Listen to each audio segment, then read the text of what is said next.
नमस्कार। Loud India TV में आपका स्वागत है और हम हैं लाउड अभय दुबे शो में। अभय दुबे जी पिछले 2 हफ्तों से हमारे साथ नहीं आ पाए। वो उनकी गलती नहीं है, हमारी भी गलती नहीं है, लेकिन ये इंटरनेट की गलती है और कुछ टेक्निकल फॉल्ट्स हैं। और अक्सर ये होता है कि जब सबसे महत्वपूर्ण बातचीत होनी होती है और सबसे महत्वपूर्ण गेस्ट हो, अतिथि हो, तभी ये सारी चीज़ें शुरू होती हैं और हमारे साथ क्यों होती हैं हमें नहीं पता, लेकिन अभी मैं बात शुरू करने से पहले अभय जी से एक आधे मिनट की गुफ्तगू कर रहा था, तो उन्होंने कहा कि ये दुनिया में बहुत सारे लोगों के साथ हो रहा है, जो सोशल कंसर्न की बात ज़्यादा करते हैं। बहरहाल उसके बारे में अगले हफ्ते कुछ बातचीत करेंगे, मैंने उनसे आग्रह किया है। अभय दुबे जी का स्वागत करते हुए जो लोग सुनना चाहते हैं, 2 हफ्ते पहले हमने छोड़ा था कि हम अगली बार हम भारतीय जनता पार्टी पे बहुत बात कर चुके। अब हमें विपक्षी दलों के ऊपर बातचीत करनी चाहिए, देश को लेके, समाज को लेके और सवालों को लेकर के और खासकर किसान आंदोलन को लेकर के। मैं अभय जी से आग्रह करूंगा कि इसमें से जो भी चीज वो ठीक समझते हों, पर मेरा आग्रह है कि देश के सबसे बड़े विपक्षी दल की शक्ति, उसकी कमजोरियां, उसको जो मृत्यु यंत्रणा है, एगोनी है, उससे उबरने की कोई कोशिश इस पार्टी में हो रही है या नहीं हो रही है, और लोगों के बीच में जो एक नैरेटिव स्थापित हुआ है, जो एक जो चेहरा बनाया है सबसे बड़े विपक्षी दल का, कांग्रेस का, लोकसभा में जो विपक्षी दल है, उसका ये चेहरा कैसे बन गया और उसने उस चेहरे को समाप्त करने की कोशिश क्यों नहीं की। अभय दुबे जी से अच्छा कोई आदमी नहीं है इस चीज को समझाने के लिए, और हम सब लोग सुनने के लिए उत्सुक हैं। अभय जी, इस सवाल के ऊपर, कांग्रेस के ऊपर हम बातचीत शुरू करें। और जो मैंने सवाल किए हैं, आप चाहें इनको जोड़ें उसमें या नहीं जोड़ें, लेकिन कांग्रेस को लेकर के आपके मन में जो भाष्य आता है उसे हम लोगों जी से शेयर कीजिए। जी। देखिए, आपको याद होगा नरेंद्र मोदी के भारतीय जनता पार्टी के केंद्रीय नेतृत्व में नरेंद्र मोदी ने अपनी उपस्थिति दर्ज कराई, यानी उन्हें प्रधानमंत्री पद का उम्मीदवार 2013 में घोषित किया गया। उससे पहले के आप 2 साल या 3 साल में आप भारतीय जनता पार्टी की स्थिति को याद कीजिए। आपको ध्यान होगा उस वक्त भारतीय जनता पार्टी संसद में कांग्रेस के साथ एक मित्रतापूर्ण किस्म के विरोधी दल की भूमिका निभाती थी और कभी कभी संकेतक सांकेतिक राजनीति करने के लिए उसके उसके लोग महंगाई के विरोध में कोई सड़क पर प्रदर्शन किया करते थे। आमतौर पर भारतीय जनता पार्टी का विपक्ष के तौर पर यही भूमिका थी। उसके पास कोई मजबूत केंद्रीय नेतृत्व नहीं था। अटल बिहारी वाजपेयी रिटायर हो चुके थे वृद्धावस्था और बीमारी के कारण, और लाल कृष्ण आडवाणी की साख भारतीय जनता पार्टी के कार्यकर्ताओं में घिर चुकी थी। राष्ट्रीय स्वयंसेवक संघ के नजरों में भी उनकी हैसियत पहले जैसी नहीं रह गई थी। ऐसी स्थिति में भारतीय जनता पार्टी में कोई केंद्रीय नेतृत्व नहीं था।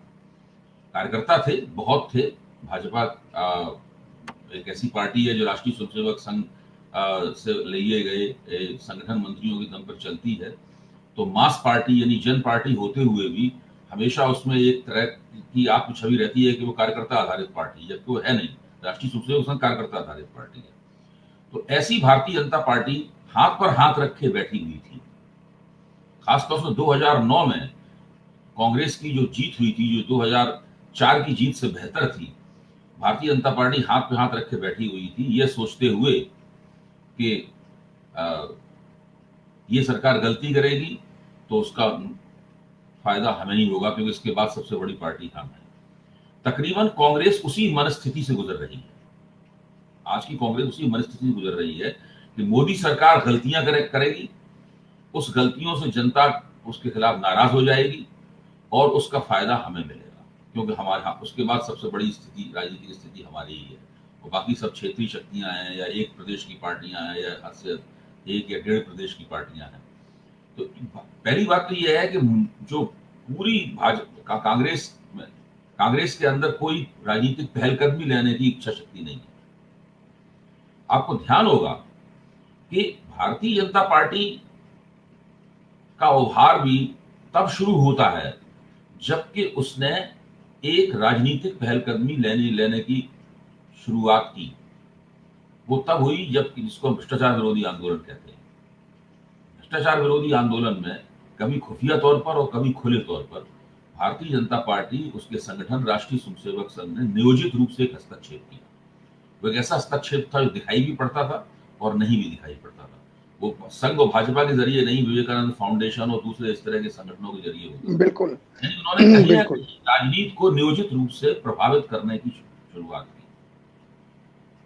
कांग्रेस ये काम भी नहीं कर पा रही है। कांग्रेस के पास स्थानीय स्तर पर शक्तियां हैं, क्योंकि वो राज्यों में जब चुनाव लड़ती है कांग्रेस, तो उसका प्रदर्शन अच्छा रहता है। या तो वो चुनाव जीत जाती है या चुनाव जीतने के करीब पहुंच जाती है, जैसे हरियाणा में हुआ और भी कई जगहों पे ऐसा हो चुका है। तो मैं कहना ये चाहता हूं कि कांग्रेस का जो पिरामिड है, उस पिरामिड में असली समस्या आधार में नहीं है। मैं समझता हूं मझोले दर्जे के नेतृत्व में भी समस्या नहीं है, असली समस्या शीर्ष में है। और कांग्रेस का शीर्ष नेतृत्व अपना नवीकरण कर पाने में नाकाम रहा है। भारतीय जनता पार्टी में भी नरेंद्र मोदी की शख्सियत का और उभार नहीं होता, तो उसकी भी ऐसी ही हालत लगभग हो रही थी, होने जा रही थी, और इससे भी ज्यादा बुरी उसकी हालत होती। लेकिन वो तो इतिहास ने उसका साथ दिया, और संयोग से उन्हें एक ऐसा व्यक्ति मिल गया जो पहलकदमी से संपन्न था, जिसके पास राजनीति करने की बड़ी प्रबल इच्छा शक्ति थी, जिसके पास अपनी एक टीम थी। वो राष्ट्रीय स्वयंसेवक संघ और भाजपा का जो केंद्रीय नेतृत्व था, उससे स्वतंत्र रूप से उसने अलग से अपने पूरा बंदोबस्त, राजनीतिक बंदोबस्त बना रखा था। नरेंद्र मोदी अपने साथ अपना टेलर और खानसामा गुजरात से लेके ही नहीं आए। उनके कपड़े गांधीनगर का एक टेलर सिलता है, और उनका जो खानसामा है जो उनके लिए खाना बनाता है, वो भी गुजराती है, उनके साथ ही रहता है जहां जहां वो जाते हैं। वो अपने साथ एक पूरी बाकायदा काम करने वालों की एक टीम लेके आए, जिसके शीर्ष पर अमित शाह थे, और बाकी जो कुछ कमी थी उनके बंदोबस्त में, वो राष्ट्रीय स्वयंसेवक संघ और विवेकानंद फाउंडेशन ने उसकी पूर्ति की। कांग्रेस के पास ऐसा कुछ भी नहीं है। तो कांग्रेस, सबसे बड़ी समस्या कांग्रेस की इस वक्त यह है कि उसका शीर्ष नेतृत्व जो बहुत ही खराब दौर से गुजर रहा है, उसे पता ही नहीं है कि उसे क्या करना चाहिए। वो हाथ पे हाथ रख के बैठा हुआ है। वो सोचता है कि अगर नरेंद्र मोदी से कोई बहुत भयानक, उसको ब्लेंडर कहा जाता है, कोई भीषण गलती हो जाए, जिससे अचानक इनकी लोकप्रियता में गिरावट आ जाएगी, और उसके बाद हमको उसका लाभ मिलना शुरू हो जाएगा। हमारी कमियां छुप जाएंगी, लोग हमारी तरफ उम्मीदों से देखेंगे, फिर हम जो कहेंगे उसका उसी तरीके से जय जयकार होगी, इस तरह से नरेंद्र मोदी की बातों की जय जयकार होती है। इस प्रकार की मानसिकता कांग्रेस के नेतृत्व में है। उनसे अगर, उनके लोगों से अगर बातचीत की जाए, तो वो इस बात को कहते नहीं है, लेकिन आमतौर पे वो उस पल का इंतजार कर रहे हैं कि ये कोई ऐसी कोई घटना घटित होगी, जैसी गलती कांग्रेस की भ्रष्टाचार विरोधी आंदोलन के दौरान कांग्रेसियों ने की थी, मतलब जो है उस तरह की गलतियां ये लोग करेंगे। लेकिन वे ये नहीं जानते हैं कि उनके मुकाबले जो ताकतें खड़ी हुई हैं, वे ताकतें बहुत ही ज्यादा नियोजित तरीके से सोच समझकर चलने वाली ताकतें हैं, और उन्होंने अपना बहुत लंबा दीर्घकालीन, जैसे पंचवर्षीय योजना होती थी, मतलब इस तरह की एक विराट योजना उन्होंने बना रखी, और वो कदम ब कदम उसके ऊपर चल रहे हैं।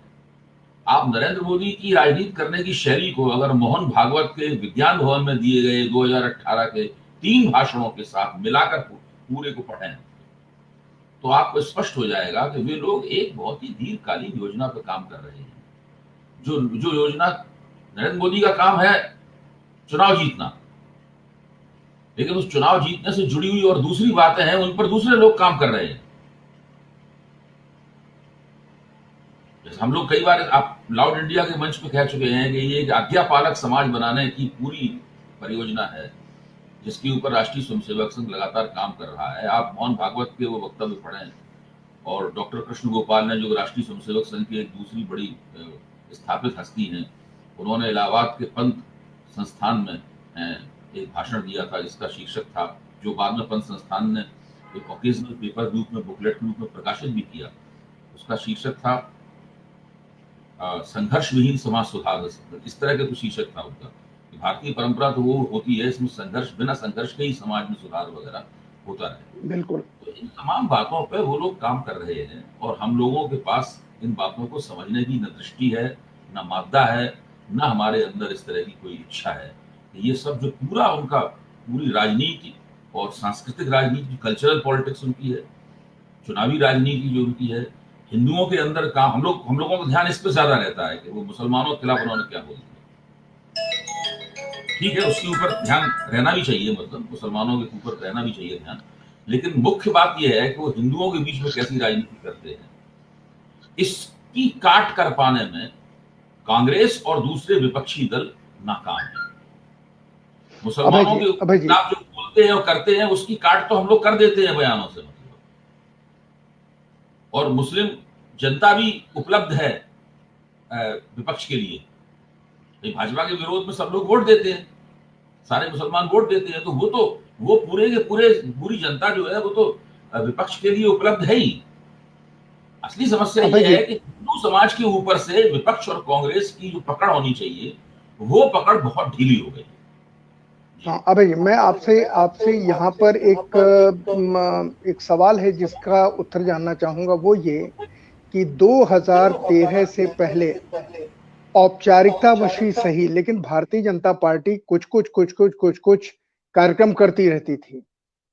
2014 से पहले की बात है, 13 से पहले की बात कह रहा हूँ। प्रधानमंत्री होने के बाद तो भारतीय जनता पार्टी ने कुछ किया नहीं, वो कुछ करती रहती थी। लेकिन कांग्रेस ने तो पिछले सालों में मनमोहन सिंह के जाने के बाद एक भी दिन देश में कोई प्रतीकात्मक काम किया हो ऐसा नहीं है, नंबर एक।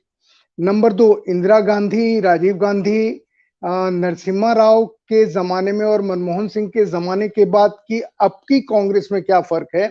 कांग्रेस के पास वो सारे संगठन कहां गए जो इन्हें फीडबैक देते थे? कांग्रेस के नेतृत्व में जो पहले ये देखा जाता था कि वो सभी लोगों का समावेश है, वो आपस में बातचीत करते हैं, चर्चा करते हैं। राज्यों में भी संगठन धीरे धीरे चलते थे जिनके नाम हमारे सामने आते थे।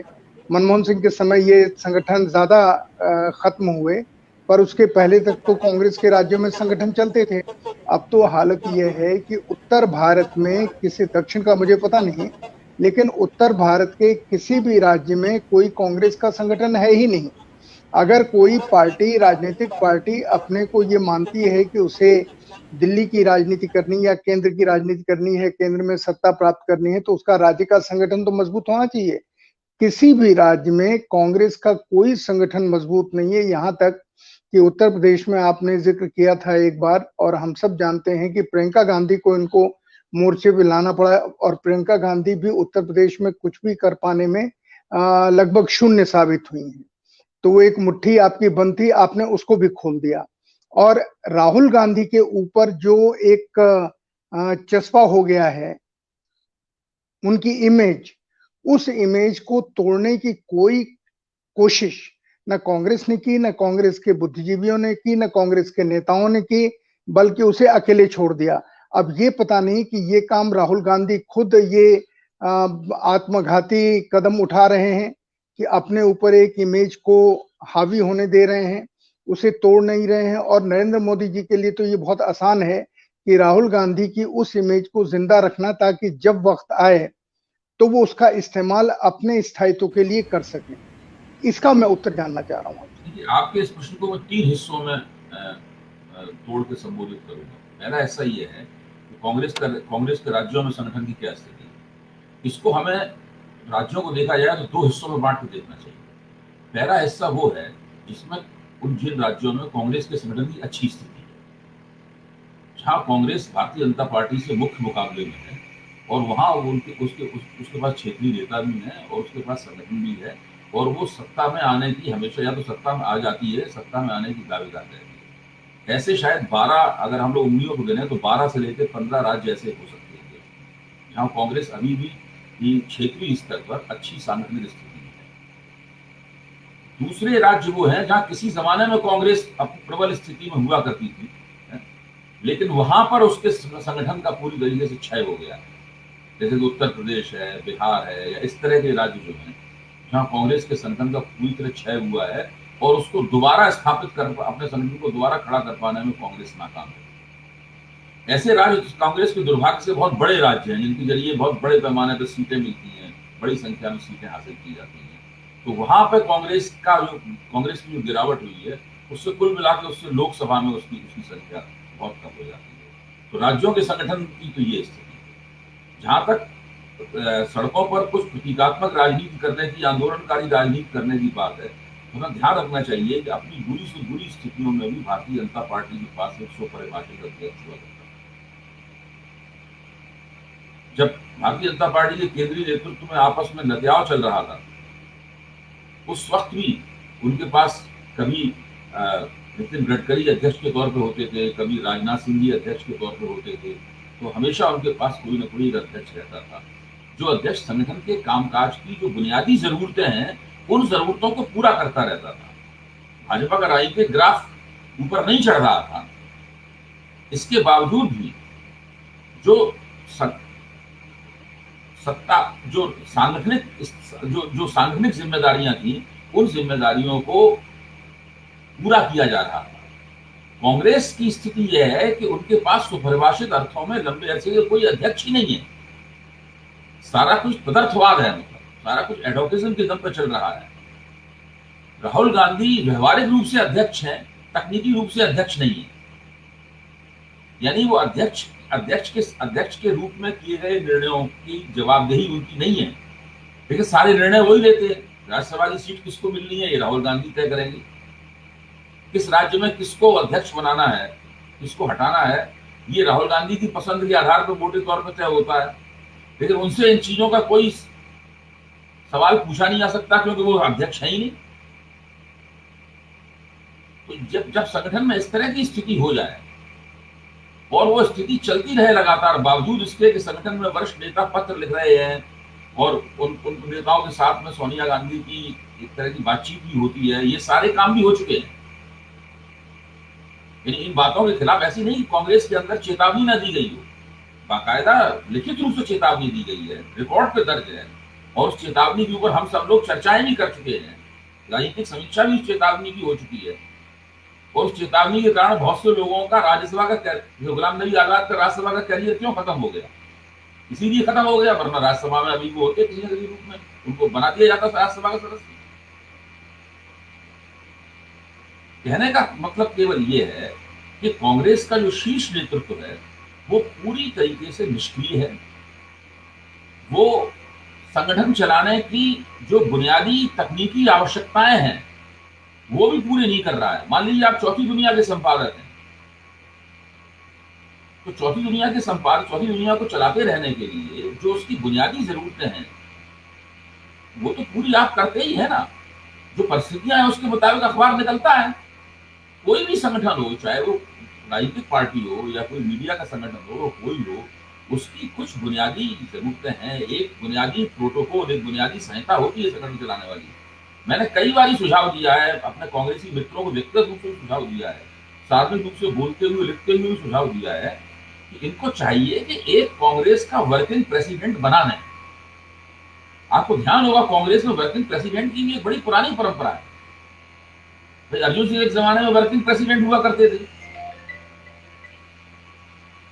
और उन्होंने काफी अच्छा काम किया था इसके ऊपर, इस हैसियत में।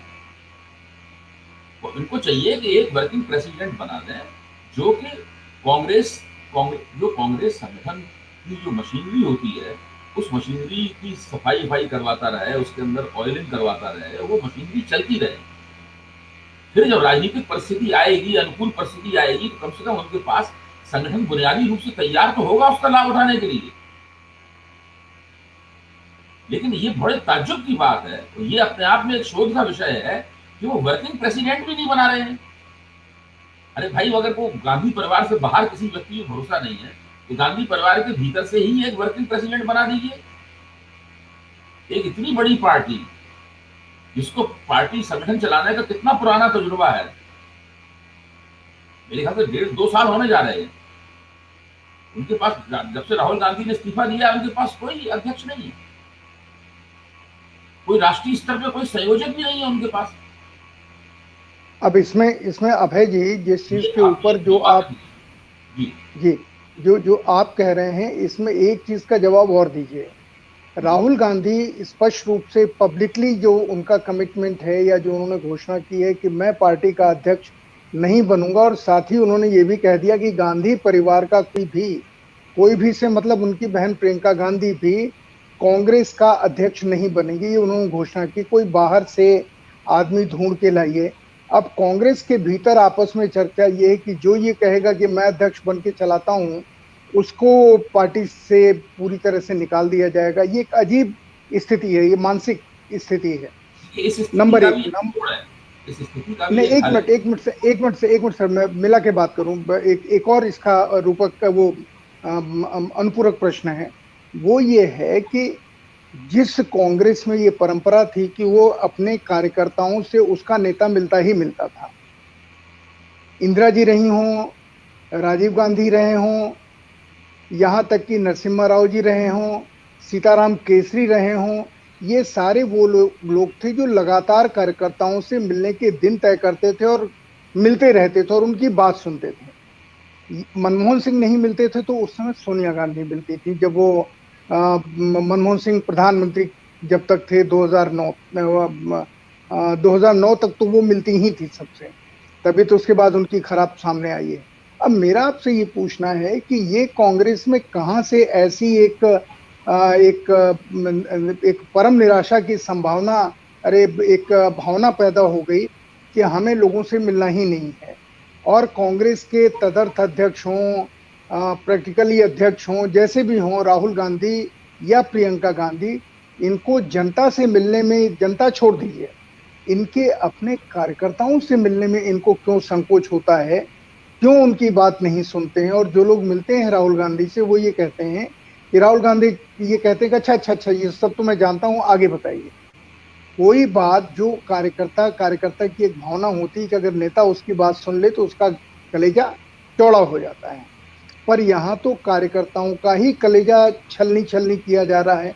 ये पार्टी कैसे अपने सामाजिक दायित्व का निर्वाह करेगी, इन दोनों चीजों के बारे में आपकी राय जानना चाह रहा हूँ।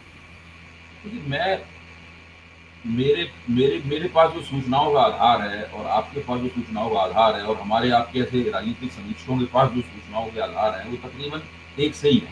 ऐसा नहीं है कि किसी के पास कोई विशेष सूत्र हैं जो कि या राहुल गांधी गांधी परिवार के सदस्यों के मन की थाह लेने में कोई खास तौर से कुशल है, ऐसी बात नहीं है। तो हम लोग अंदाजा ही लगा सकते हैं और एक तुलनात्मक अध्ययन करके ही अपनी बात कह सकते हैं।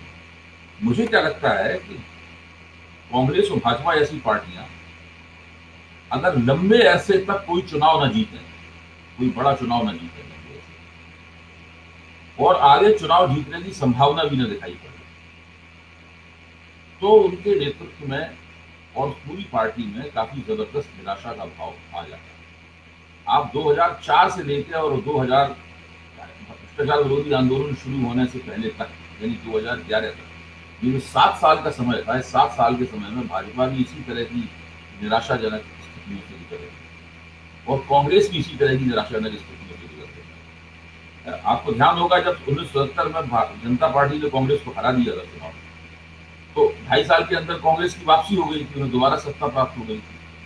उसके बाद जब राजीव गांधी का पराभव हुआ, उसके बाद में गठजोड़ सरकारों का दौर शुरू हुआ, तो वो सरकारें हमेशा बहुत कमजोर सी होती थी और लगता था कभी भी ये सरकारें जा सकती हैं और फिर से कांग्रेस को सत्ता में आने का मौका मिलता। तो एक बहुत बड़ी उम्मीद हमेशा रहती थी। तो कांग्रेस का संगठन उस उम्मीद के आधार पर, कांग्रेस का नेतृत्व उस उम्मीद के आधार पर, कार्यकर्ता उस उम्मीद के आधार पर काम करते रहते थे और उनको उस उम्मीद के जरिए, सत्ता में आने की उम्मीद के जरिए जीवनी शक्ति मिलती थी। परिस्थिति भी इस तरह की थी भी, वो बार बार सत्ता में आते थे, आते रह जाते थे और फिर ये सब ऐसी थी। नरेंद्र मोदी की 2014 में जीत के बाद एक ऐसी स्थिति बनी है जिससे कांग्रेस और कांग्रेसियों को लगता ही नहीं है कि वो न आज सत्ता में है, न कल सत्ता में थे और न निकट भविष्य में सत्ता में आएंगे और दूरगामी भविष्य में भी कैसे सत्ता में आएंगे, इसका उन्हें आने की कोई संभावना नहीं। ये एक ऐसी स्थिति है जिसने उनके अंदर, इसको इनर्शिया बोलते हैं, पूरी तरीके से एक जड़ता और स्थिरता मतलब जो है वो पूरी संगठन में व्याप्त हो रही है। और केंद्रीय नेतृत्व है उसके पास ऐसी कोई प्रेरक शक्ति नहीं है जिसके जरिए सुजड़ता और स्थिरता को वो दूर कर सके। जबकि आंकड़े और परिस्थितियां इतनी निराशाजनक है नहीं। आप देखिए 2014 में नरेंद्र मोदी को 31% वोटों के आधार पर ही तो देश में पूर्ण बहुमत प्राप्त हो गया था। आज तक किसी भी एक पार्टी को इतने कम वोटों के आधार पर पूर्ण बहुमत प्राप्त नहीं हुआ। जाहिर है कि नरेंद्र मोदी के खिलाफ जो वोट थे वो बुरी तरीके से बटे हुए थे। 2019 में वो वोट बढ़ के 38% हो गए। ये भी देखा जाए तो एक पार्टी को पूर्ण बहुमत प्राप्त करने के लिए बहुत कम वोट है। फिर भी आपके पास मतलब 62 से लेकर 65% वोट जो है वो भाजपा के खिलाफ है सब जगह। तो जहां तक राजनीतिक संकट का सवाल है, ये सरकार, मौजूदा सरकार राजनीतिक संकट में घिरी हुई है। इतनी खराब आर्थिक स्थिति, बेरोजगारी की इतनी बुरी स्थिति कभी भी नहीं रही जो ये सरकार उसका सामना कर रही है, उसे हल कर पाने में विफल है। विदेश नीति के सवाल पर भारत का चीन लगभग रोज अपमान करता रहा है। आज भी वो समस्या हल नहीं हुई है। पड़ोसी देशों से संबंध लगातार खराब है। कोरोना की जो मौजूदा स्थिति है उसमें आप देखिए नरेंद्र मोदी और पूरी भाजपा सिटदाई हुई है। आपको ध्यान होगा कि पिछली बार जब कोरोना की लहर आई थी, पहली लहर जब आई थी, उस वक्त नरेंद्र मोदी ने पहलकदमी लेते हुए नेशनल डिजास्टर एक्ट लागू करके राज्यों के सारे अधिकार ले लिए थे और गृह मंत्रालय का मंत्रियों का एक दल बना दिया था जो पूरी स्थिति पर निगाह मॉनिटरिंग कर रहा था। आज और पूरे नरेंद्र मोदी ने खुद पहलकदमी लेकर लोगों से तालियां बजवाई, उनसे दिए जलवाए।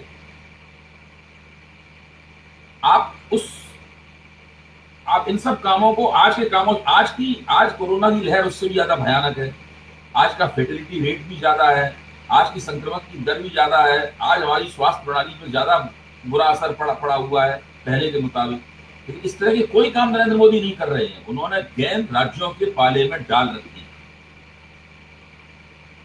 क्योंकि वो जानते हैं कि अगर हमने इस पहलकदमी लेकर पहले की तरीके से सारी जिम्मेदारी अपने हाथ में ले ली तो हो सकता है कि हम किसी बहुत बड़े राजनीतिक सांसद में फंस जाएंगे। तो पहले ही से वो बहुत तरह की सांसदों में फंसे हुए हैं। एक ऐसी सरकार जो इतनी ज्यादा घिरी हुई हो, इस सरकार का इस वक्त भविष्य का जो रोड मैप है वो भी इसका साफ नहीं है। इस सरकार को नहीं पता है इस वक्त मौजूदा क्षण में कि उसे अगले साल 2 साल में क्या करना है। अभय जी बिल्कुल ठीक है, लेकिन मैं भी सरकार अभय जी एक मिनट तनख्वाह देने की दिक्कत भी आ सकती है। बिल्कुल अभय जी, मैं आपसे यहीं पर ये महत्वपूर्ण सवाल मैं संतोष कहना ही चाहता हूँ, कांग्रेस के लिए इतनी निराशा की वजह नहीं होनी चाहिए। मैं यही आपसे सवाल पूछना चाह रहा हूँ। इसी का तो कारण तलाशने हम आपके साथ बैठे हैं। सवाल सिर्फ ये है कि निराशा में नेतृत्व का कर्तव्य क्या है। मुझे याद है अटल बिहारी वाजपेयी और अडवाणी जी के जमाने में जब भारतीय जनता पार्टी 2 सीटों पे आ गई थी संसद में, इन्होंने कभी निराशा व्यक्त नहीं की कि हम कभी नहीं आएंगे। इन्होंने हमेशा कार्यकर्ताओं में उत्साह दिखाया। जब कोई पार्टी नहीं बनी थी और राजीव गांधी का विरोध वीपी सिंह ने किया था, तो अकेले उस शख्स ने, जिसका बाकी विरोधी नेताओं ने भी दिया, लेकिन आप याद कीजिए उस समय पूरा विपक्ष मरा पड़ा था 87-88 में, जो अकेले वीपी सिंह ने 1 साल में इस देश में उत्साह पैदा किया कि नहीं, ये संभव है, किया जा सकता है। अब आज के समय में जब सबसे ज्यादा कांग्रेस कार्यकर्ता निराश है और आप बता रहे हैं सरकार में इतनी समस्याएं हैं और इस पार्टी के पास कोई सार्थक बयान देने वाला, प्रेस को हैंडल करने वाला या अपने, देखिए कार्यकर्ता कहाँ से उत्साहित होता है, हम आप सब जानते हैं। जब उसके पास ये खबर आती है कि हमारा नेतृत्व तो इस तरीके से कोशिश कर रहा है, हमारा नेतृत्व तो ये प्लान कर रहा है, कुछ प्लांटेड खबरें भी होती है लेकिन वो लोगों को उत्साह दिलाने के लिए होती हैं, अपने कार्यकर्ताओं को।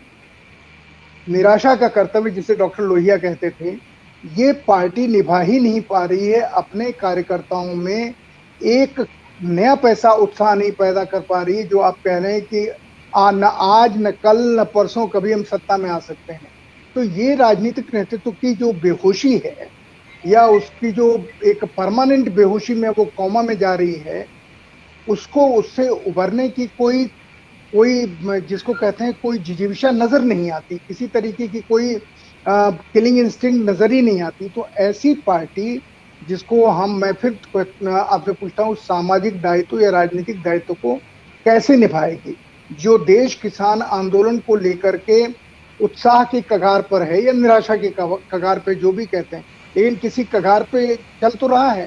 कांग्रेस का तो पेंडुलम न इधर जा रहा है ना उधर जा रहा है, एक जगह से स्थिर है। इसका कारण मैं जानना चाह रहा हूँ। स्थितियां तो हमको आपको पता है, पर क्या राहुल गांधी या प्रियंका गांधी या उनकी मां सोनिया गांधी इस स्थिति से अनभिज्ञ है? ये तो कोई नहीं मानेगा। या हो सकता है कि पार्टी की खबरें भी उनके पास ना आ रही हो। अब आप यहाँ से बताइए, मैं इसका कारण जानना चाह रहा हूँ आपसे। जितनी बातें हम लोगों को पता है उतनी बातें उन लोगों को भी पता है। हम लोग उसकी राजनीतिक समीक्षा की भाषा में इन बातों को कह रहे हैं। ये सारी बातें उन लोगों को भी पता होंगी, और मैं नहीं मानता हूं कि वो इतने इतने नादान है कि उन्हें ये सब बातें नहीं पता होंगी। मुझे भी हमेशा इस बात पर ताज्जुब होता है, जैसे कि बहुत छोटी छोटी बातें हैं कि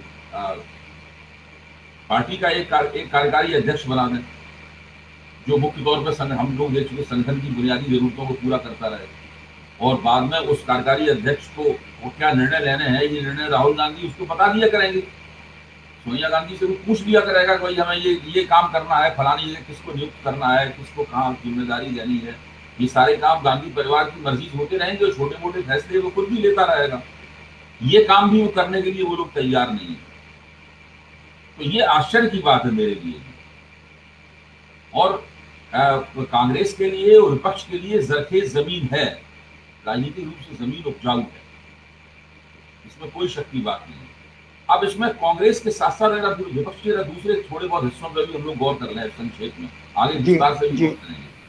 उसमें है ये, इसको गैर भाजपा शक्तियां जो है उनको 3 हिस्सों में हमें बांट लेना चाहिए। एक हिस्से में तो कांग्रेस आती है जो राष्ट्रीय पार्टी है, दूसरे हिस्से में वो ताकतें आती हैं जो कि क्षेत्रीय ताकतें हैं, जैसे कि बीजू जनता दल है, उसका उड़ीसा से बाहर कुछ नहीं है। तेलुगु देशम पार्टी है, उड़ीसा से बाहर कुछ नहीं है।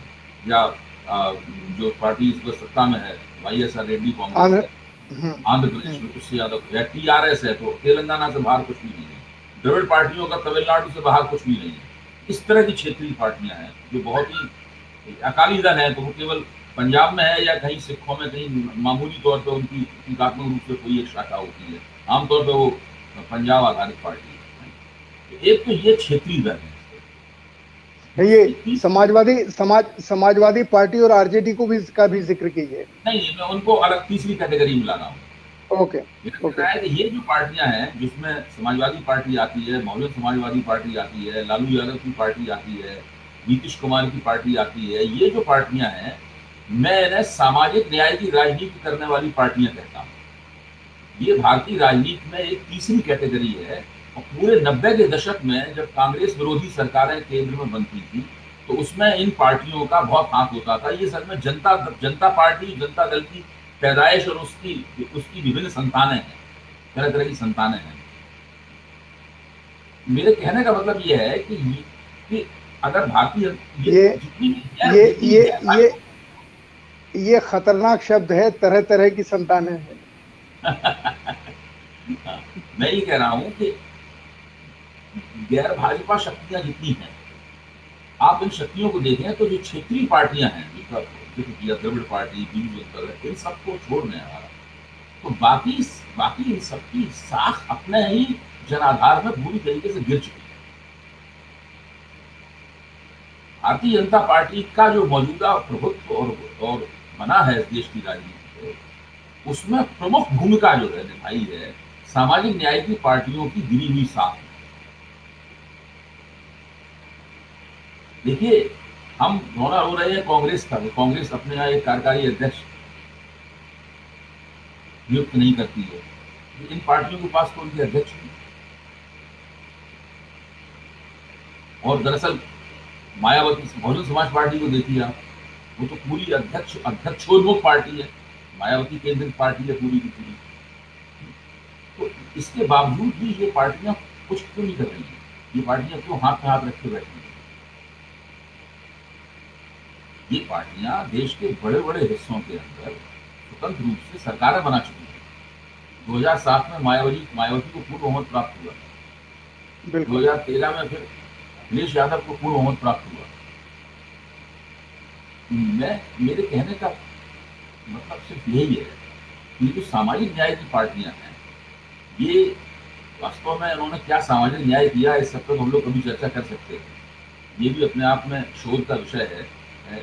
तो मैं जब इनको सामाजिक न्याय कहता हूँ तो मैं थोड़ा व्यंग से ही कहता हूँ ये सामाजिक न्याय की पार्टियां। इन पार्टियों की जो गिरावट है और इनके नेतृत्व का जो की साथ गिरी हुई है, और कोई इनसे सवाल भी नहीं पूछता। हम लोग भी सवाल नहीं पूछते। अब हम लोग सवाल क्यों नहीं पूछते हैं कि डॉक्टर लोहिया का नाम लेने वाली पार्टी जो है, डॉक्टर लोहिया के बुत बनवाए हैं, जो अपने आप को गर्व के साथ लोहियावादी कहती है, कैसे उनके परिवार के पास इतनी संपत्तियां पहुंच गई, कैसे वो लोग इटालियन लैम्बोर्गिनी और फरारी टाइप गाड़ियों में लोग चलते हैं। इन बातों के सवाल उनसे कोई नहीं पूछता। आखिरकार ये लोग कहाँ हैं सर? भाई उत्तर प्रदेश में योगी सरकार चल रही है और योगी सरकार की जो कमियां हैं वो हम सब लोग जानते हैं। क्या इन पार्टियों ने कभी कोशिश की योगी सरकार के खिलाफ कोई आंदोलन खड़ा करे? किसान आंदोलन जब हुआ, किसान आंदोलन जिस वक्त अभी शुरुआती उफान में दौर में था, तो उस वक्त जरूर जब भारत बंद वगैरह हुआ था तो समाजवादी पार्टी के लोगों ने लखनऊ वगैरह में दूसरी जगहों पर निकल कर भारत बंद करवाने की कोशिश में भाग लिया। मायावती की पार्टी ने तो वो भी नहीं किया। मुझे तो अपने सूत्रों से पता चला है, और उन सूत्रों का मैं नाम यहाँ नहीं ले सकता, कि इन पार्टी के अध्यक्ष को दिल्ली में अपने एमपी के तौर पर उन्हें जो बड़ा आवास मिला हुआ है उसमें पीछे लॉन में टेनिस खेलते रहते हैं, और उनके बच्चे लंदन में पढ़ते हैं, लंदन छुट्टियां मनाने चले जाते हैं। चुनाव हारने के बाद तो उनका बिल्कुल तय है, चुनाव जैसे ही हारते हैं, उनकी पार्टी चुनाव हारती है तो अगले दिन ही टिकट कटा के लंदन पहुंच जाते हैं, वहां जाके वो अपनी मन ठंडा करके फिर उसके बाद आराम फरमा के फिर भारत लौटते। ये बात तो सबको ये जांच करनी चाहिए कि भाई ये सब इतने संसाधन, बड़ा बड़ा पैसा, लंदन की यात्राएं, बहुत महंगी कारें, ये सब भव्य जीवन, ये सब कहाँ से आया, कैसे आया? इन सब के ऊपर सार्वजनिक जीवन में कोई भी सवाल नहीं उठाता है। हम लोगों ने भी कभी इसके ऊपर चर्चा करने की आवश्यकता नहीं पड़ी, समझी। लोग बिना नाम लिए इन बातों की चर्चा कर सकते हो। ये सब कैसे हो? इन्हीं सब बात होता ये है कि धीरे धीरे कर आपके पाप जमा होते रहते हैं और उनका इतना बड़ा ढेर लग जाता है कि आपकी पूरी साख, आपकी पूरी राजनीतिक संभावनाएं उस ढेर के नीचे दब जाती है। ये सभी सामाजिक पार्टियों, सामाजिक न्याय की पार्टियों के साथ हुआ। इनके नेतृत्व की कोई साख नहीं है।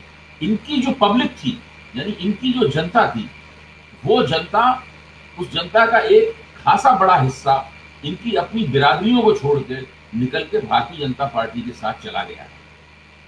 इसलिए भारतीय जनता पार्टी इनके साथ में भारत के बड़े बड़े प्रदेशों में हिंदू एकता बना लेती है, और उस हिंदू एकता बनने का कुल मिलाकर गैर भाजपा विपक्ष के ऊपर, गैर भाजपा राजनीतिक शक्तियों के ऊपर एक बड़ा निराशाजनक असर होता है। सारे मुसलमान वोट देते हैं, फिर भी हिंदू एकता और वोटों की प्रभावकारिता को जीरो बदल देती है। अभय जी क्या होता है? यहीं पर एक और नया सवाल खड़ा हो रहा है मेरे दिमाग में, जो मैं आपसे पूछना चाह रहा हूँ। है बड़ा भावनात्मक सवाल, पता नहीं मुझे पूछना चाहिए, चर्चा उठानी चाहिए कि नहीं चाहिए, क्योंकि मुझे यह ऐसा लग रहा है कि जितने भी हम इस समय राजनीतिक दलों की चर्चा कर रहे हैं, कांग्रेस सहित, इन सब में दूसरी पीढ़ी के नेताओं का वर्चस्व है। पहली पीढ़ी के नेता सीन से हट गए हैं और दूसरी पीढ़ी के नेता, मायावती जी को मैं दूसरी पीढ़ी का नेता मानता हूं, पहली पीढ़ी के नेता तो काशीराम जी। अब मुझे ये लगता है इस सारी चीज में, अभय जी, जो मैं सवाल आपसे पूछ रहा हूं, कृपा करके इसे इस तरीके से कहिए कि किन्हीं को बुरा न लगे, पर मुझे ये लगता है कि अगर हम नंगे तौर पर कहें, इनमें से किसी को उन सिद्धांतों का ABCD भी नहीं पता है जिनके ऊपर ये पार्टी बनी है। जैसे कांग्रेस पार्टी के मौजूदा नेतृत्व को कांग्रेस के किसी भी नीति और सिद्धांत के बारे में नहीं पता है। उसे तो शायद ये मालूम कि हम जो कहते हैं वही कांग्रेस का कहना है, लेकिन कांग्रेस इसके पहले अपने सामाजिक दायित्व को लेकर के या राजनीतिक या आर्थिक नीतियों को लेकर के हमेशा, जब तक मैं मानूं कि मनमोहन सिंह भी रहे तब तक उनके बीच में चर्चा होती रहती थी और आपस में डिस्कशन होता रहता था इन सवालों का। जो मौजूदा नेतृत्व को वो पता ही नहीं है। एक दूसरी चीज, समाजवादी पार्टी में उसके जो मौजूदा नेता हैं, समाजवाद क्या है उसके ऊपर मैंने आज तक उनका कोई भाषण नहीं सुना, बल्कि इस मार्केट पॉलिसी जो इकोनॉमिक पॉलिसी है, इसके ऊपर समाजवादी नजरिया क्या होना चाहिए मुझे नहीं पता। कम से कम यही हो जाए कि अगर ये नीतियां होती तो डॉक्टर लोहिया क्या कहते, जिनका वो नाम लेते हैं, वो कहीं नहीं है। या काशीराम जी, हालांकि काशीराम जी का एक बहुत मशहूर बयान है जो जिसके बारे में मैंने उनसे बात की, उन्होंने मुझे समझाया था, वो ये कि ये जो नई इकोनॉमिक पॉलिसी आ रही है नरसिम्हा राव के समय जो आई थी, उन्होंने कहा कि ये बहुजनों के हित में है, दलित के हित में है, क्योंकि लोग इनको अपने साथ लेने के लिए इन्हें बहुत सारी सुविधाएं देंगे, उनका ये तर्क था इसमें। पर सचमुच इसमें अगर बाबा साहब अम्बेडकर होते तो इसके ऊपर उनका क्या नजरिया होता, इसके बारे में कहीं चर्चा नहीं है। या लालू यादव जी के पुत्र, जितनी लालू यादव सामाजिक संरचना समझते हैं बिहार की, जिन जिन जातियों को उन्होंने शब्द दिए, जिनको लेकर के उन्होंने 10 या 15 साल सरकारें चलाई, उनके उस रणनीति को या उस विचार को क्या उनके पुत्र तेजस्वी यादव समझते हैं, जिसका आपने जिक्र किया, ये सवाल है।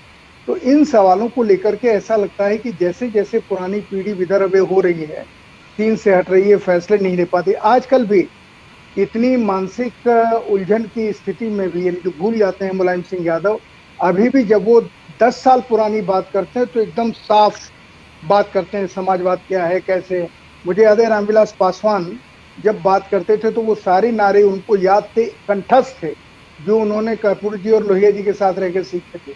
एक एक चीज बताते थे, चाहे पिछड़ों को लेके हों या किसी भी को भी लेके। क्या चिराग पासवान को वो कुछ पता है? ये सारे सवाल हैं। तो ये जो वैचारिक अभाव का दृश्य है, मैं आपसे पूछना चाह रहा हूँ, क्या इसकी जड़ में बड़े नेताओं का अपने बेटों को शिक्षित न करना भी कोई एक कारण हो सकता है, विचार न समझाना? नेहरू जी ने तो इंदिरा जी को सिखाया था। मैं कहना ये चाहता हूँ कि जिन पहली पीढ़ी का जो आप जिक्र कर रहे हैं, ये सारी की सारी पहली पीढ़ी कांग्रेस विरोधी आंदोलन के दौर से निकली। जो कांग्रेस विरोधी राजनीति को गैर कांग्रेसवाद की राजनीति आप कहते हैं, उस दौर में इसका परीक्षण हुआ है। तो इस पीढ़ी को भी कोई बहुत किताबी ज्ञान नहीं था, लेकिन बहुत व्यवहारिक रूप से राजनीति करते हुए जन संघर्षों के दौरान इन्हें सैद्धांतिक ज्ञान हो गया था, जो उनके वक्तव्य में और भाषणों में दिखाई पड़ता है। जिनके बेटों को वो भी ज्ञान नहीं है, क्योंकि वो लोग जन आंदोलनों से नहीं निकले, तो ना तो उन्होंने किताबी ज्ञान प्राप्त किया, हमने और आपने पढ़ के किताब पढ़ के थोड़ा ज्ञान प्राप्त कर लिया, भले ही राजनीति में हमने अपने आंदोलन में किए, और ना ये जन संघर्षों से निकले। मैं लेकिन इस बात को भी महत्व देते हुए भी इसको शीर्ष पे नहीं रखूंगा। इस बात मैं ये मानता हूं कि पॉलिटिक्स, राजनीति जो है वो एक जज्बा भी है, वो एक विचारधारा भी है, लेकिन साथ साथ में पॉलिटिक्स जो है वो एक्शन का नाम है। राजनीति जो है ना, वो एक्शन का नाम है। आप जमीन पर उतरकर जो राजनीतिक कार्रवाई करते हैं, जिससे जन गोलबंदी निकलती है, आप विभिन्न सामाजिक तबकों को संबोधित करते हैं, आप उनको अपनी ओर खींचते हैं। जो तबके आपके साथ नहीं है, पूरे नहीं, तो एक हिस्से को ही अपनी ओर खींचते हैं। आप तरह तरह के नेताओं को अपने साथ मिलाते हैं। आप लगातार देखते रहते हैं कि समाज में किस स्तर पर कौन सा नेतृत्व विकसित हो रहा है, कौन हमारी तरफ आ सकता है, कौन नहीं आ सकता है हमारी तरफ। भाई आप सोचिए, 60 के दशक में जो पिछड़ी जातियां थी, क्या ये यूं ही नहीं था कि पिछड़ी जातियों में यादव डॉक्टर लोहिया के साथ हुआ करते थे, लेकिन लोधी इतने बड़े पैमाने में डॉक्टर लोहिया के साथ नहीं होते थे। लोधियों को बड़े हिस्से को उस पिछड़े वर्ग, पिछड़ी जातियों के समर्थन को जीतने की जो प्रतियोगिता चल रही थी, उसमें एक दीनदयाल उपाध्याय, आप देखें, दीनदयाल उपाध्याय और डॉक्टर लोहिया के बीच की प्रतियोगिता लगती है उत्तर भारत में। वो दीनदयाल उपाध्याय बड़ी कुशलता पूर्वक लोधी समाज को और काशी समाज को, उसको शाक्य समाज कहते हैं, उसको अपनी ओर खींचने में कामयाब हो रहे थे। लेकिन लोहिया और लोहियावादी समाजवाद जो है वो यादवों को अपने, रामसेवक यादव के जरिए, मुलायम सिंह यादव के जरिए और दूसरे जरिए अपनी तरफ खींचने में कामयाब हो रहा। तो ये उस वक्त जो सामाजिक समूहों को की राजनीतिक गोलबंदी की जो प्रक्रिया चल रही थी, उस प्रक्रिया के आधार पर 90 के दशक तक और नई सहस्राब्दी में पहले साल में उस 2010 तक वो राजनीति हुई। उसके बाद में इस राजनीति की जो संतानें थी, व्यक्तियों को छोड़ दीजिए, पार्टियों को मानिए, इस राजनीति की संतानें थी, उन्होंने उस राजनीति के अंदर कोई नई जान फूकने में वो लोग नाकाम हुए। इसका बहुत बड़ा कारण यह है कि पॉलिटिक्स को एक्शन में बदलने की जो क्षमता थी, वो क्षमता उनकी चुक गई और उनके अपने जो कुकर्म थे, जो सत्ता में लगातार रहने से और सत्ता के नजदीक रहने से उन्होंने बड़े पैमाने पर धन संपत्ति जमा की, इसका बहुत बड़ी भूमिका है। हम लोग इसको कहने से और इसको अपने विश्लेषण का मुख्य अंग बनाने से बचते हैं। वो जो कुकर्म किए थे, उन कुकर्मों के कारण पहले तो कांग्रेस के पास उनके डोजियर्स रहे, तो कांग्रेस उन्हें मैनिपुलेट करती नहीं, इन नेताओं को। इसके बाद अब उससे भी ज्यादा कुशल और निर्मम किस्म की राजनीति करने वाले लोग सत्ता में है।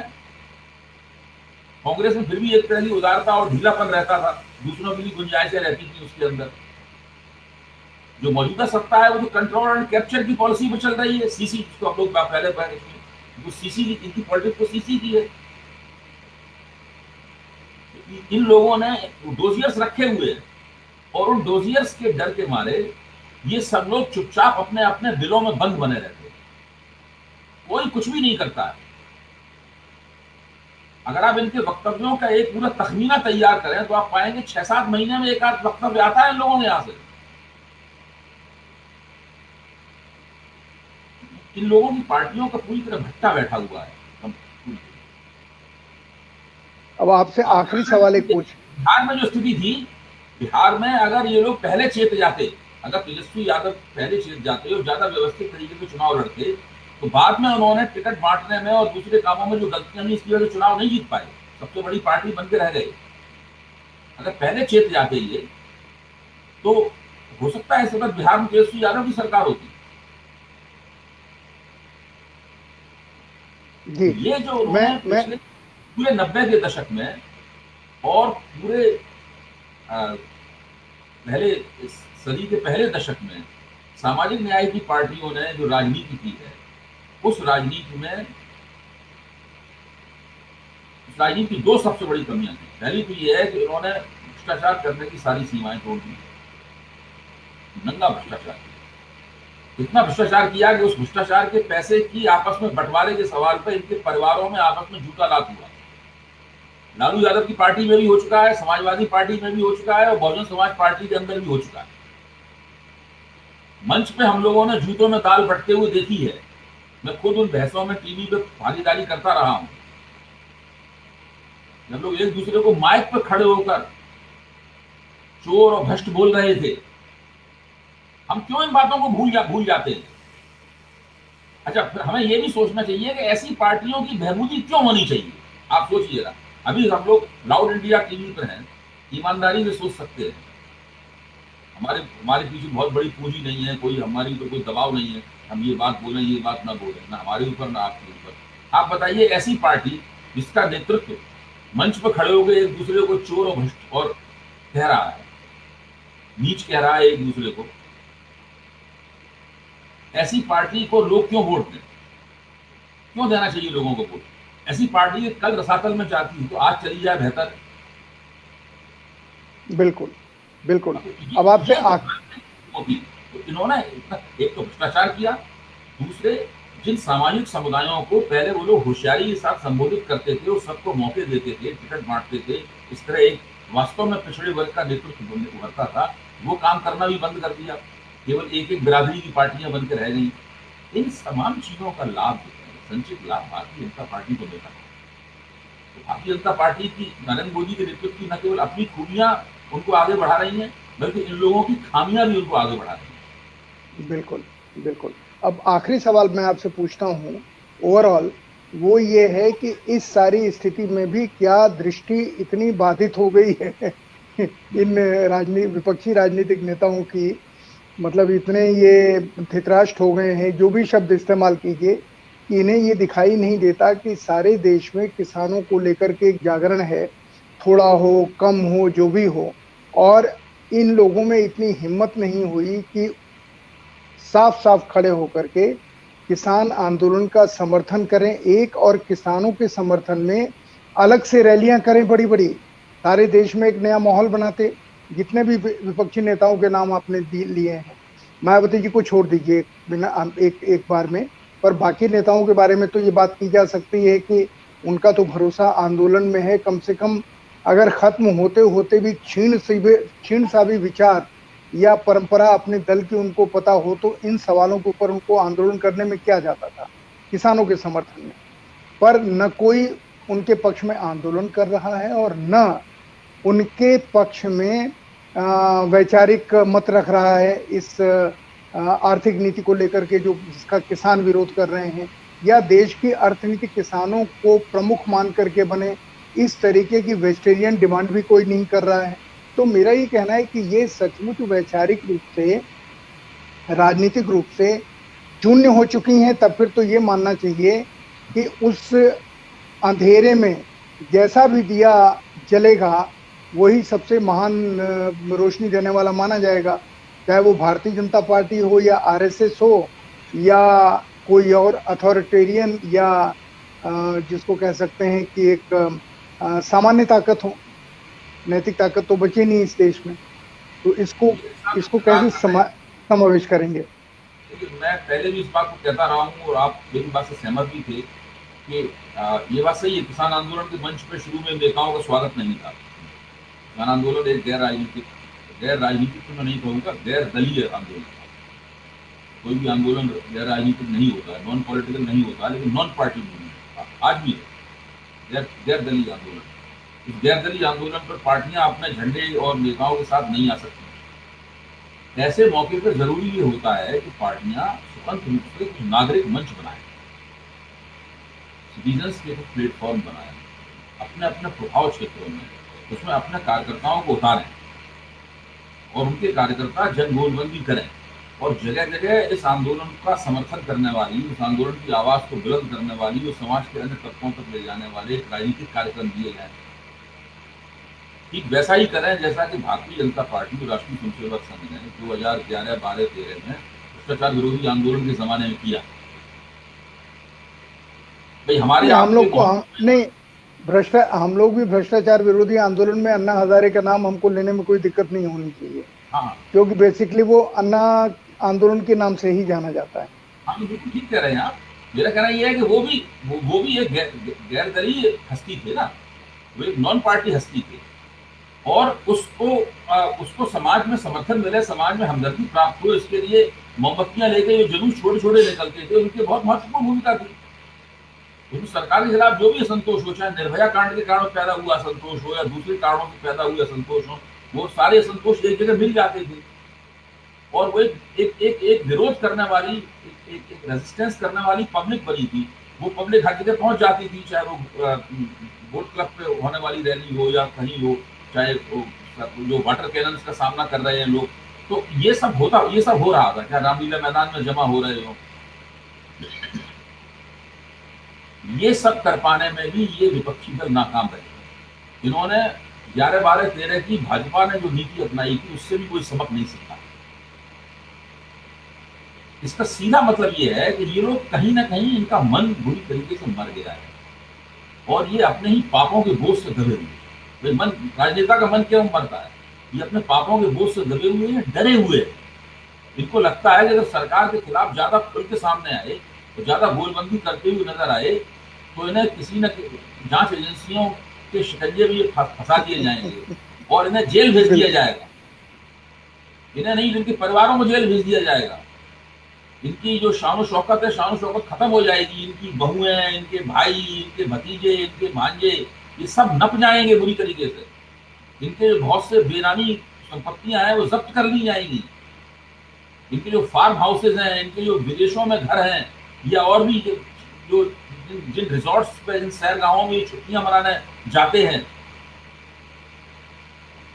ये सब चीजें खुल के सामने आ जाएंगी। भारतीय जनता पार्टी का जो हर सत्ताधारी पार्टी के पास एक डर्टी ट्रिक डिपार्टमेंट होता है। कांग्रेस सरकार के पास हम लोग कहते ही थे भाई इसके पास भी एक डर्टी ट्रिक डिपार्टमेंट है। इसी तरीके से भाजपा सरकार के पास भी एक डर्टी ट्रिक डिपार्टमेंट हो, ये सरकार चलाने के लिए शायद ये जरूरी होता है। तो ये डर्टी ट्रिक डिपार्टमेंट जो है ऐसे लोगों को बहुत आसानी के साथ फिक्स कर देता है। इन लोगों की फाइलें बनी हुई तैयार रखी हुई हैं, जरा भी कोई कुर्सी, राजनीतिक कुर्सी दिखाता होगा तो फाइल खोल के दिखा दी जाती होगी कि भाई ये देखिए ये रखी हुई है। हम लोग सब बातें मुहावरे में कह रहे हैं, ऐसा शब्दशः नहीं होता है, लेकिन मुझे तो पक्का विश्वास है कि इन लोगों के पास कम से कम अपनी अपनी बिरादरी का समर्थन तो है। आज उत्तर प्रदेश में अगर समाजवादी पार्टी खड़ी हो जाए तो यादव और दूसरी अन्य जातियां तो इनके पक्ष में निकल के सामने आ जाएंगी। यादव कौम बड़ी पॉलिटिसाइज कौम है, बड़ी राजनीतिक कौम है। अगर आज मुलायम सिंह यादव और अखिलेश यादव खड़े होकर मंच पर खड़े होकर नारा लगाते हैं आंदोलन का, तो कुछ ना कुछ तो आंदोलन हलचल शुरू होगी। आज मायावती अगर करें तो जो जाटव समाज है, जो कि उत्तर प्रदेश के अनुसूचित जातियों में इसका 70% के बराबर हिस्सा है, वो तो निकल के सामने आ जाएगा। चंद्रशेखर आजाद जो अपने आप को रावण कहते हैं और हर मंच पर दिखाई पड़ते हैं, उन्होंने आज तक किसान आंदोलन के पक्ष में एक रैली नहीं निकाली पश्चिमी उत्तर प्रदेश के दलितों की। मंच पे आके आपको दिखाना कि हम इनके साथ हैं वो बात अलग है, प्रतीकात्मक तरीके से एक रैली तुम निकालते कम से कम, ताकि ये आरोप तो किसान आंदोलन पर कमजोर होता है कि जाटों का आंदोलन है। भाई दलित भी इसके पक्ष में खड़े हुए हैं, इसके पक्ष में यादव जो गरीब और मझोले किसान होते हैं वो भी इसके पक्ष में खड़े हुए हैं, ये सब सामने निकल के आता बात। ये सब भी काम इन लोगों ने नहीं किए। इसका मतलब ये है कि ये बहुत डरे हुए हैं। अगर उन्होंने जरा भी कोई राजनीतिक पहलकदमी लेने की कोशिश की तो इनके खिलाफ जो फाइलें हैं वो खोल दी जाएंगी। ये भी एक बहुत बड़ा कारण है जिससे विपक्ष पूरी तरीके से सिटकाया हुआ है, खासतौर से वो विपक्ष उत्तर भारत का विपक्ष है। तो अभय जी, कमजोरियों की तो हम लोगों ने बहुत चर्चा कर ली। अब जनता तो इन सारी कमजोरियों को जो आप बता रहे हैं, जो मैं देख रहा हूँ रिएक्शंस, वो रिएक्शन तो कमाल के हैं। पर प्रश्न सिर्फ ये है कि क्या हिंदुस्तान में विपक्ष की भूमिका भविष्य में गौण बिल्कुल शून्य हो जाएगी या इसमें कोई नया उभार आएगा?